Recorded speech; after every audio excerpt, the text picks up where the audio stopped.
Have you ever felt a strange pull? A sense that the world you navigate every day wasn't quite built for you? Or maybe that you weren't quite built for it.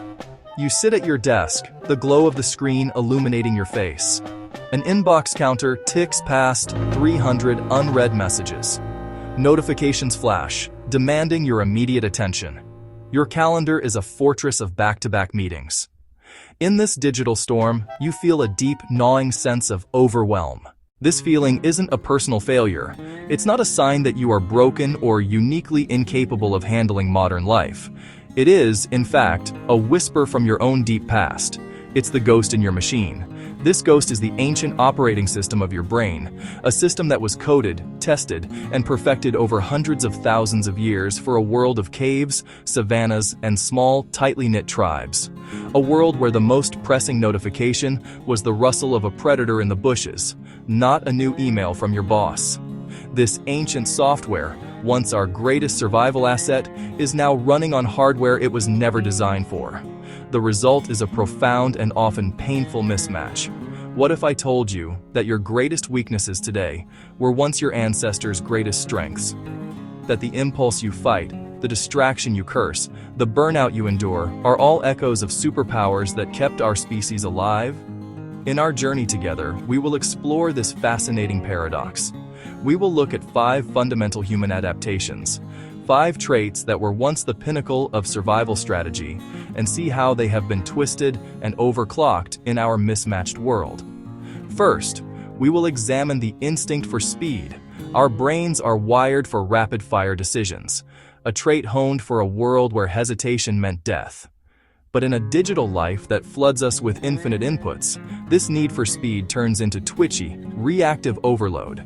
It fuels our doom scrolling, our impulse purchases, the constant feeling that we are always behind. Let's begin our journey by rewinding the clock.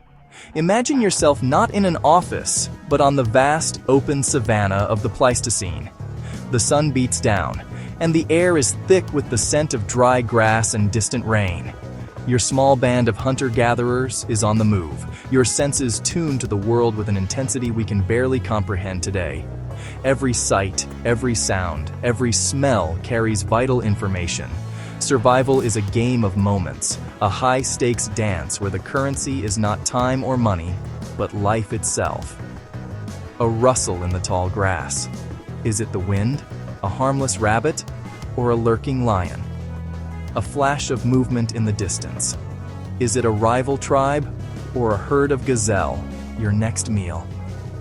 There was no time for lengthy deliberation, for creating a pro and con list, or for scheduling a committee meeting to discuss the optimal response. Now, let's fast forward to today, 2024. The savanna has been replaced by a digital landscape.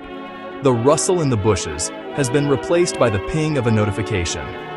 The fundamental threats to our survival are no longer immediate and physical, but abstract and chronic. Consider the sheer volume. Average office worker, 120 emails a day. Power users, executives and managers, 300 plus emails. Messages from Slack, Microsoft Teams, and WhatsApp. Notifications from social media. Breaking news alerts. Calendar reminders. The endless scroll of the internet. To understand this, look under the hood. 2 decision systems govern behavior. First, the ancient, fast autopilot, the basal ganglia. It drives habits and reflexes, rapid, automatic responses, without conscious effort. Second, the slower executive, the prefrontal cortex. It plans, regulates, and overrides impulses. It says, hold, think. Let us now turn to another powerful instinct forged in the unforgiving crucible of our ancestral past, the drive for optimization. If speed was about making the right choice in a single moment, optimization was about making the right choices across all moments.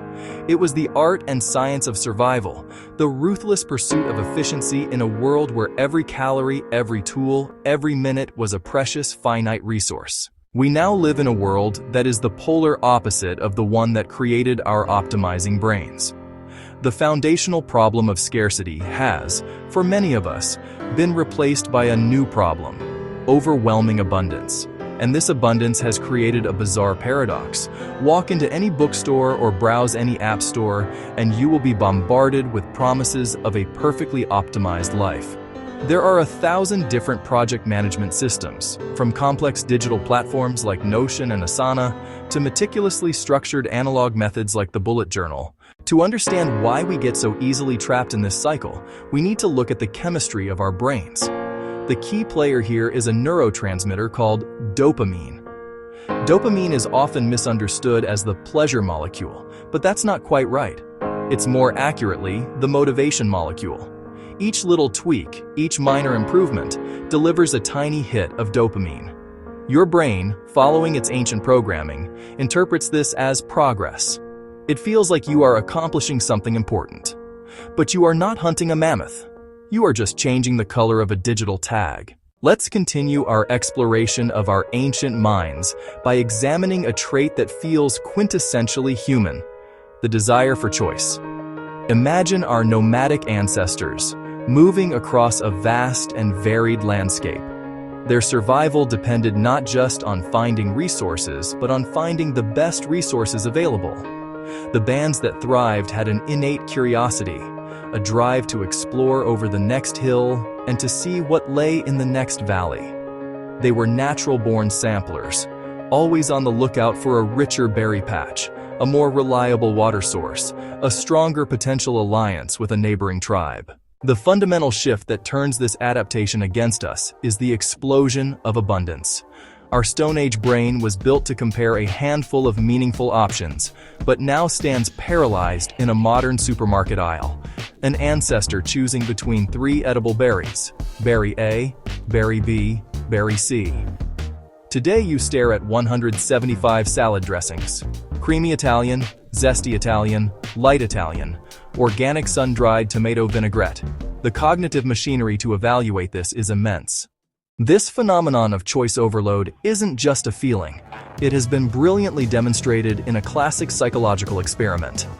Researchers Sheena Iyengar and Mark Lepper set up a tasting booth for high-quality jams in a gourmet food store.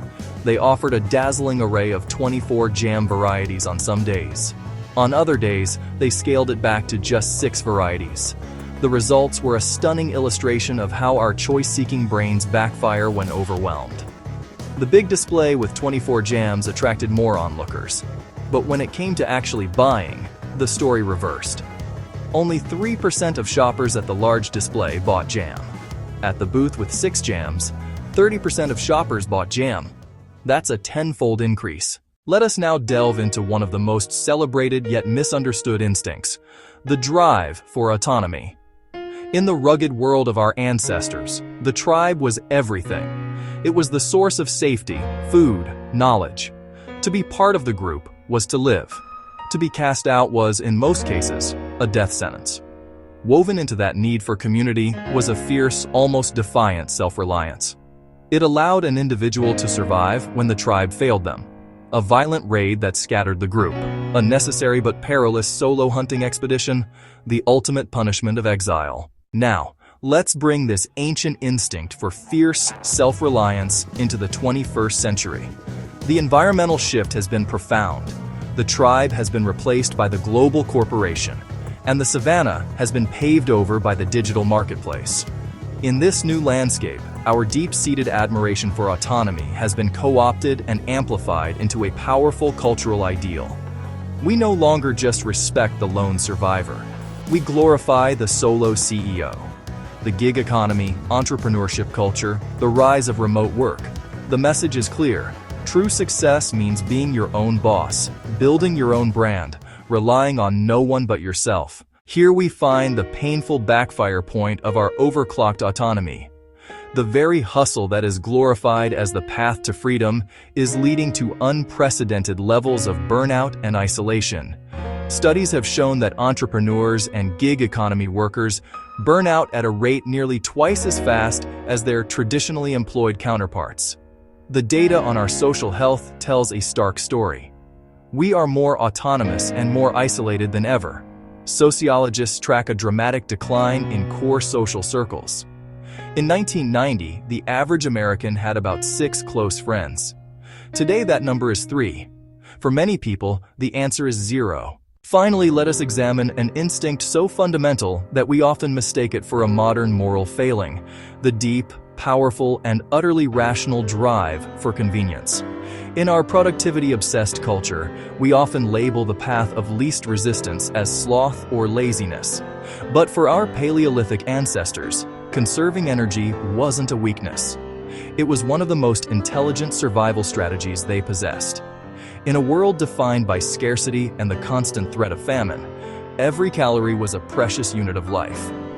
Wasting energy on unnecessary effort was not just inefficient, it was dangerously stupid. The brain that could find the easiest way to get the job done was the brain that kept its owner alive. Let us now transport this energy-conserving brain into the world of 2024. The defining feature of our modern consumer landscape is the systematic and relentless elimination of friction. An entire multi-trillion-dollar innovation economy is built on a single promise: to make your life as convenient and effortless as possible. Our ancestors had to expend immense effort for their rewards. To eat, they had to hunt, track, gather, prepare. Today, with a few taps on a smartphone, you can summon almost anything you desire directly to your door. The friction between wanting and having has been reduced to virtually zero. To understand the neurological consequence of this frictionless life, we must revisit our friend, the neurotransmitter dopamine.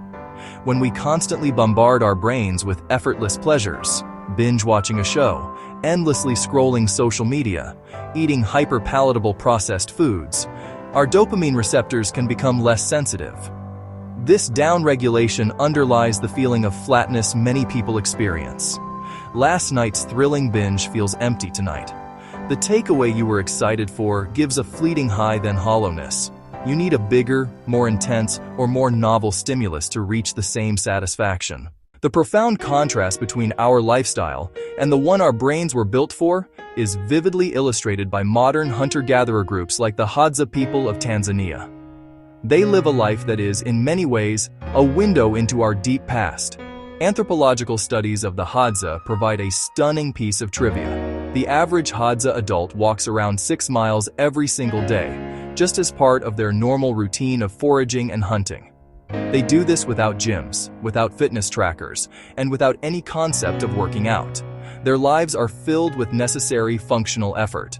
The results of this lifestyle are remarkable. In the Hadza population, obesity, type 2 diabetes, heart disease are virtually non-existent. We have journeyed far together on this exploration of the human mind.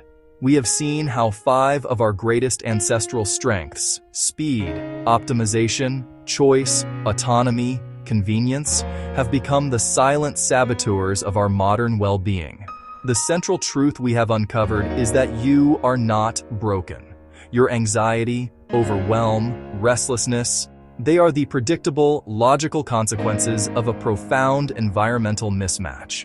Your brain, a masterpiece of evolutionary engineering designed for a world of scarcity and immediate physical threats, is now struggling to navigate a world of overwhelming abundance and abstract, chronic pressures. So, how do we begin to guide these powerful, ancient instincts?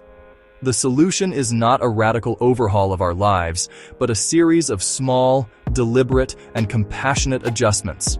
It is about becoming a gentle but firm guide for our own minds. First, to counter the backfire of speed, we must intentionally create moments of slowness. Simple example, a 10-minute rule before responding to a contentious email. To manage our runaway drive for optimization, embrace the power of good enough. Choose a simple, functional system and stick with it. To tame the paradox of choice, become your own curator. Proactively limit your options. To heal hyperautonomy, deliberately rebuild your tribes. Schedule recurring, non-negotiable time with people who fill your oxytocin reserves. Finally, to reset dulled reward systems after convenience overload, strategically reintroduce healthy friction. Cook one meal from scratch this week. Take the stairs. Walk to the store. Choose the hard, rewarding path sometimes to remind your brain what earned satisfaction feels like. These aren't life hacks to be more productive. They're acts of profound self-care to make you more human. Your brain was built for caves, but you must live in a world of 300 emails.